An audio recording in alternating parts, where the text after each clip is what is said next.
What the Cybertruck's many failures mean for Tesla. Yes, is this the end of the road? Have they gone too far? Are we going to survive this? Of course we are. That's ridiculous. I'm joined with Hans C. Nelson from his YouTube channel, Hans C. Nelson. He does great work. You may have seen him on this channel. He joins me Wednesdays with Herbert when we do our simulcast live stream. It's awesome. Thank you for being here, Hans. I'm Brian. Welcome to Futuraza. Thanks for having me, Brian. Yeah, it's great. I haven't had you on solo before, so I'll see if you can fly. No, Hans does great work, and he gets some interesting topics over there. So you can head over to link in the description. So yeah, we got this great story. I shared it with you earlier today because I just couldn't believe it. What the Cybertruck's many failures in The Guardian mean for Tesla. Recall represents another black eye for the company, which saw its share prices fall this week, wiping away all gains this year. Are those two things connected? I certainly don't think so. Expectations for volume seem to be driving the declines and now also the gains. It looks like, volume's going to be up because new vehicles are coming sooner. And so I think those two things are much more linked than a few thousand trucks worth of recalls on a brand new vehicle that, of course, you're going to have some small issues with. It's definitely not great to have something that actually is a safety critical recall. But it is by no means the end of the world. And I think black eye is a little bit over enthusiastic. I would agree with that. And you've got to look at it. So never mention the stock price if you want your article to age well. Here we can see this is the 1 day and this is the 5 day. And even for the 1 month, the gains are mostly back. The losses have mostly been recovered. Now, they said this year, and that is true, they are down 31%. But if we zoom out to 1 year and make this year mean the last 365, they're up 10%. The stock price isn't always directly correlated to one thing. So, yeah, I'm not sure how serious we should be with something that silly. Well, let's get into it. Tesla recalled all Cybertrucks Friday after federal safety regulators contacted the company over malfunctions with the vehicle's accelerator pedal. New Cybertruck orders have been reportedly canceled or stalled.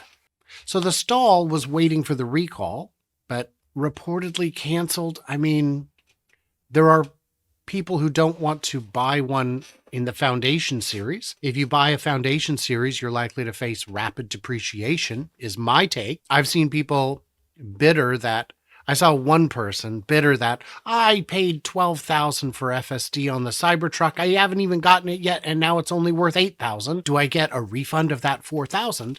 And of course you don't. You paid for early access. Would you agree? I agree. So the news follows numerous reports of embarrassing Cybertruck failures. Now, I would argue the difference between a Tesla bull and a Tesla bear is that when a Tesla bull gets their hands on the Cybertruck and starts posting stories and pictures to social media, they include the bad stories. They include the blemishes, warts and all. It's there. We see problems that we've had from people we know and trust, like Ryan from the Kilowatts, like Matt Wallace, man who got famous reviewing appliances. Do you see those failures as embarrassing?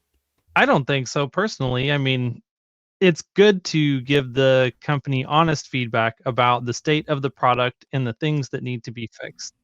And so I love people who are objective and realistic in their assessment of the product and its positives and its negatives. This is one of the reasons why Jason Camisa is such a well-respected journalist, because he tells it like it is, whether it's good, whether it's bad, very factual, and very low on the agenda spectrum. Yeah, he said he was the first to say, I had a very negative impression going in. I have a very good impression now, and I have an engineering background, so I'm going to show you why my opinion has changed based on what I know from my education and experience. He's not just a car guy. Well, embarrassing failures. What about getting stuck in the snow? Certainly no other truck does that. Yeah, no other truck has ever been pulled out of the snow by a Ford before, or a Chevy, or a Dodge Ram. Right. That just doesn't happen. No one who gets, goes outside in trucks ever gets stuck. Ever. It's ridiculous. It's a physics equation. Do you have enough grip to overcome the slippage? Yes or no? That's it. Put on different tires, Especially in stock tires, yeah. Well, now these are particularly beefy off-roadish, all-terrain tires, but there are always limits, and you don't necessarily know what they are in advance. So this is the recall represents a major blow to Tesla, which has weathered a difficult year, seeing poor earnings reports in recent quarters as competing Chinese electric vehicle manufacturers encroach on the electric vehicle market. What are Tesla's three biggest markets? Wouldn't that be China, Europe, and the US, right? So in the US, would you say Chinese makers have encroached on Tesla's market? Doesn't seem like it. It's only Polestar and Volvo, and those are not moving serious units. In Europe, I don't know if you know, but BYD holds, I think, 1.1% of the EV market. So they're not exactly coming in hot either. And on the recent chart that I saw, they didn't even list MG or Geely or Aura. They didn't even make the list. Now in China, of course, there is very real competition because China has one of the most aggressive pure EV targets out there. This is another black eye for Tesla, which has added to the chaos going on for Musk, said Dan Ives. Oh, come on. Cybertruck owners reported that their vehicles were at risk of getting stuck driving at full speed due to a loose accelerator pedal. Is that accurate? Definitely with the pedal all the way down is what it seemed like. Not quite all the way. It comes back a little bit before it catches. Video showed the pedal itself falling off and the piece beneath it wedging into the interior, which would force it into maximum acceleration. One driver was able to save himself from a crash by holding down the brake pedal. Now, I don't know if you've ever applied the brake and the accelerator at the same time in a Tesla, but do you know what happens? I don't. I've actually never done that before. I've done it once on accident. I fat-footed and I bumped the brake. It stops. The brake doesn't just hold back the electric motors, it cancels them. Because it's not like that accelerator pedal is attached to a wire that grabs the carburetor and holds it open. That's not how it works. So touching the brake is sufficient to cancel the acceleration. So this article didn't talk to anyone with experience that would lead them to be qualified. As of Monday, NHTSA contacted Tesla regarding the issue, and the company announced the recall Friday. Tesla became aware of this problem on March 31st. According to the filing, after assessing the problem, they decided to issue a voluntary recall. Tesla has long been a pet project for Elon Musk. Would you agree with that assessment? Yeah, I mean, it's hard to say if the Cybertruck is a pet project. It has definitely wanted it to look like the future. There are elements of it that, he holds near and dear to his heart. But I don't know what bearing that has on anything, even if it is true, regardless. It's very silly. Since then, numerous failures in the vehicle's design and function have ranged from embarrassing to outright dangerous. So I'm going to assume that those two things are the getting stuck and the accelerator pedal, and that's it. Because I'm not aware of any other dangerous design issues. People love to show the chopping carrots, but I challenge you to put your fingers inside the hood of any vehicle that is closing. And I assure you, you will have a bad time. So I don't know how idiot proof you want to make something. The problem I have is that what generally happens is when you make something idiot proof, they just make better idiots.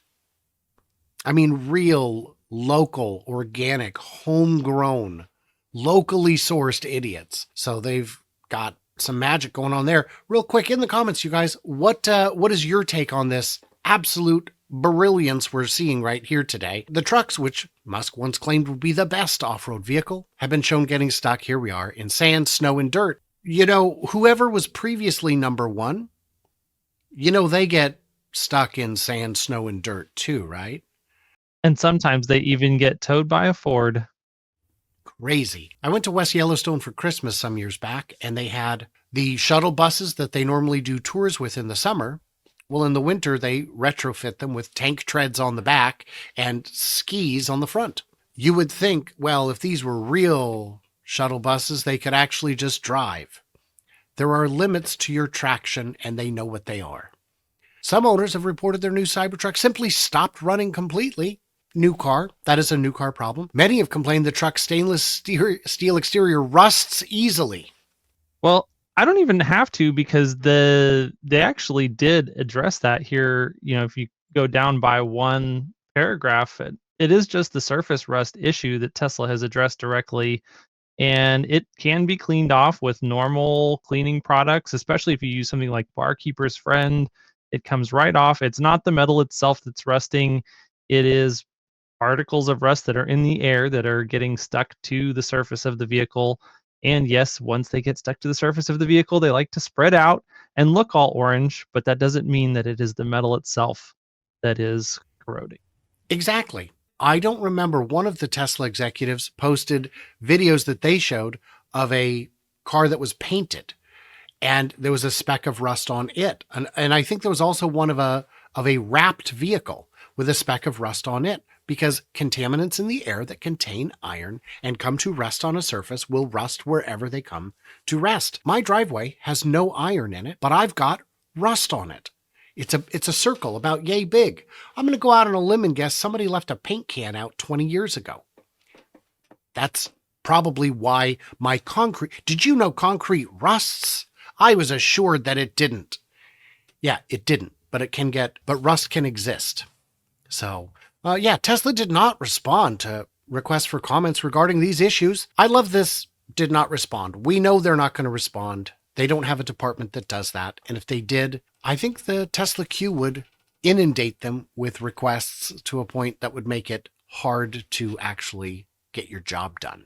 Recalls are not uncommon in the auto industry. Okay, thank you.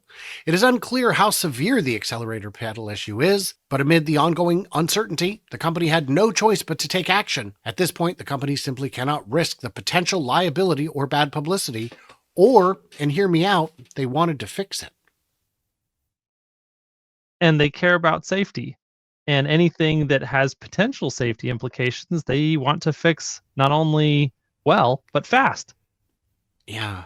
And of course, we've got just some random background here. Against this backdrop, Musk needs to keep investors convinced that the company's projects are on the right path and will lead to improvements. An epic failure on the Cybertruck could very well jeopardize that perception, I suppose. But I mean, isn't that true of any flagship product? The speed with which Tesla recalled the vehicle after reports of the faulty pedal may be influenced by its continuing legal battle over injuries caused by its semi-autonomous driving software. Do you think the speed of the recall has anything to do with that? I would say absolutely not. Why would it? How could it? An attorney who's represented clients affected by the faulty software said he anticipates another potential wave of litigation from Cybertruck owners. Oh, God, you'd love that, wouldn't you, Brett? So what do you do for a living, Brett? I wait for whiners to get mad. Oh, what we've seen perpetually with Tesla is the ethos of a tech company wanting to push out products as quickly as possible. As you know, Hans, as you know, the Cybertruck was just announced and then released. Yep. Instantly. No delay. We've seen these out for testing for like a year. So great. This is not an app. This is a multi-thousand-pound vehicle hurtling down our roadways at high speeds. Okay, Brett. The ambulance chaser. The ambulance chaser. And by the way, I've read 16 articles in the last year. The only reason I'm bringing this up is because you still got a keyword stuff from Elon Musk to the Murdochs. A small number of billionaires owners have a powerful hold on so much of the information. You know what? I'm not giving you money, Guardian, because what the information you're giving me is not good. It's crap. It is crap. And by the way, if you really want to show some love, you can use my referral code for just a couple more days. It'll still work for a couple more days. Or you could throw me a buck or some on Patreon, on YouTube, or on X. That's how I actually survive. That's what I do. This is how I'm able to do this. That's how I'm able to go to these events and speak and do all these things and have amazing guests on. Like Hans C. Nelson from Hans C. Nelson. Link in the description.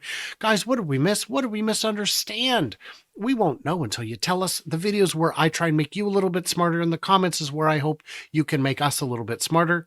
So smack the like, the thumbs, whatever you got to do. Stay tuned, stay juicy, and I cannot wait to hear from you clever robots on the Flippity Flop.